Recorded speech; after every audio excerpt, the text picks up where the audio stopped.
Welcome back to the second day of the Star Sailors League and the Miami Bacardi Cup 2013. After yesterday's light winds, teams were preparing early for what turned out to be another light wind day.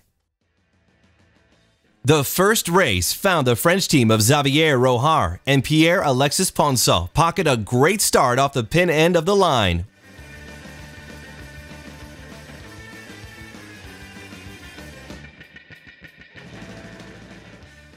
With the USA team of Larry Whipple and Phil Trinter starting further to windward and gaining on them from the higher pressure.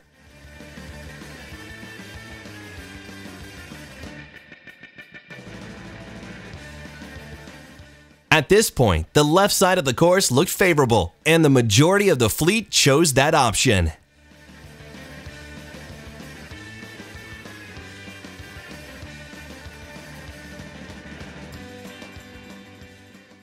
Up to the windward mark, and it was the U.S. Olympians Mark Mendelblatt and Brian Fatty who finished 7th at the London Olympics, who rounded first.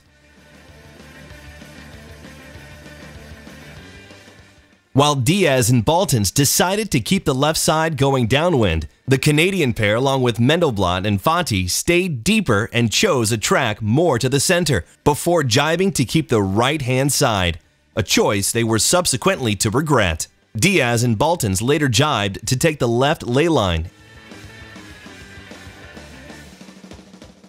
Smiles for Diaz and Baltans, who nipped through the first downwind gate with a big lead over the second-placed pair of Whipple and Trinter.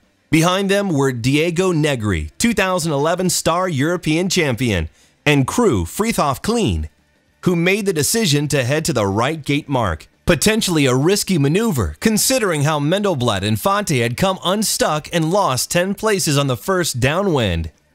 Diaz and Baltans again held on to the left side of the track for their second upwind. He rounded first with a massive margin, with nothing to fear from John McLaughlin and Guy Abalon, who had by now upped their game and moved into second place, followed by Whipple and Trinter.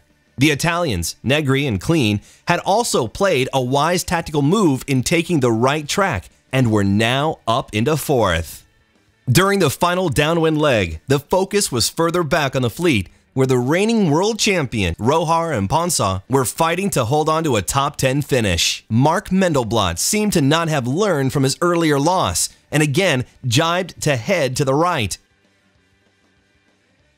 Diaz and Baltans took a clear race win, which combined with their 4th place finish from yesterday positioned their pair in first overall. The rest of the fleet followed with Rohar and Ponceau, having gained a massive margin over Mendelblatt and Fatty, who had raced themselves right out of the top 10. Let's catch up with the winner of today's first race. We got a pretty good start by the midline boat, but we got burned off and we had to go right in the first weather leg, which was not the way to go.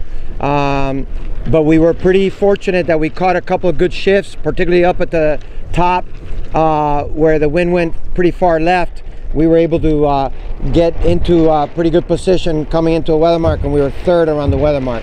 After that, we stayed downwind to the right, facing downwind, and we were pretty far over to the right, and that really helped us. So we were able to gain the lead at that point, and then the second weather leg was left again, and we were able to control the left side and win the race. A second race followed immediately, with the winds remaining light. Brazil's Lars Grael and Mario Lagoa walked the talk and led the fleet overall after 3 races. With 3 more days remaining, in what is the first event of the Star Sailors League, the atmosphere here in Miami is fantastic. Stay tuned for more racing action next time.